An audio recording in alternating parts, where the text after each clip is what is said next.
Welcome to today's lesson on the different methods used to study the brain.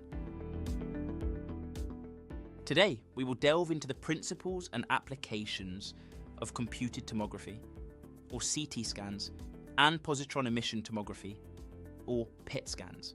We will then understand how these advanced imaging techniques provide us with valuable insights into brain structure and function, which are otherwise challenging to study due to the brain's complexity and sensitive nature. We will also briefly cover the difficulties involved with treating brain and spinal cord damage and brain tumours. So far, you have learned about the brain's main parts and their functions, including the cerebral cortex, the medulla, and the cerebellum.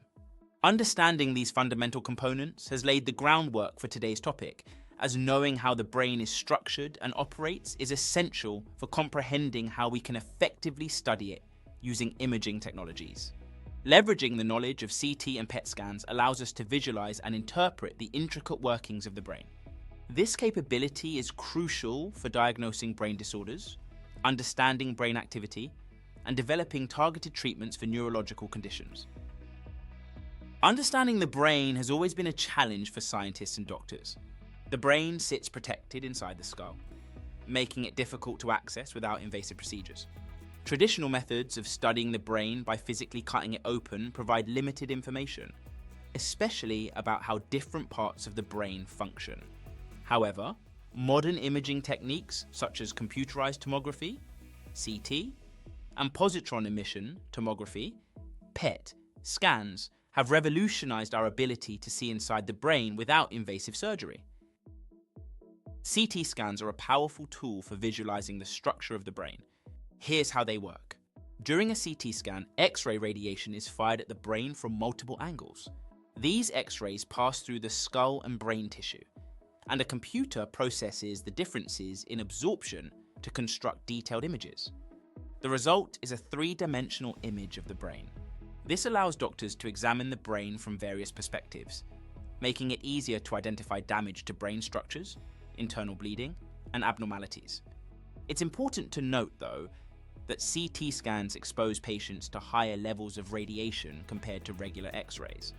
Because of this, CT scans are generally not recommended for women who are pregnant and for children. PET scans offer a different way to study the brain, focusing more on its function rather than just its structure. Here's how PET scans work. Before a PET scan, a small amount of a radioactive liquid known as a tracer is injected into the bloodstream. This tracer is specially designed to highlight areas with increased blood flow. The PET scanner detects the radiation emitted by the tracer. Areas of the brain that are more active will have increased blood flow, and thus will accumulate more of the tracer. This makes PET scans particularly useful for identifying brain tumours, which require more blood flow than normal brain tissue. It also helps in understanding brain activity in different regions during various activities or tasks. Both CT and PET scans have specific applications and limitations. CT scans are very effective for identifying and assessing structural damage to the brain, such as bleeding, fractures, and tumours.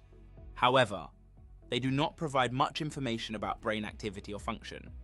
PET scans, on the other hand, are excellent for studying brain function and identifying abnormalities like tumours, and can help understand brain activity during different tasks.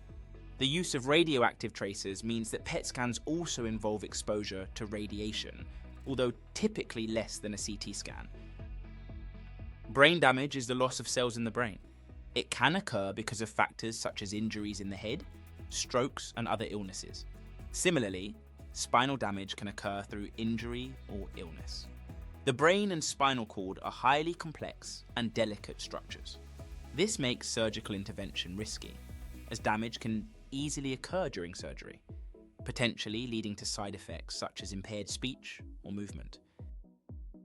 Brain tumours are cancerous tumours that are the result of uncontrolled division of cells. Tumours can form deep in the brain or spinal cord, making them difficult to remove. Surgery can be used to attempt to remove brain tumours or drain excess fluid caused by brain damage. However, this surgery can cause more unwanted damage or unwanted side effects, such as damage to speech or movement of the patient. In today's lesson, we explored how CT and PET scans are used to study brain tissue.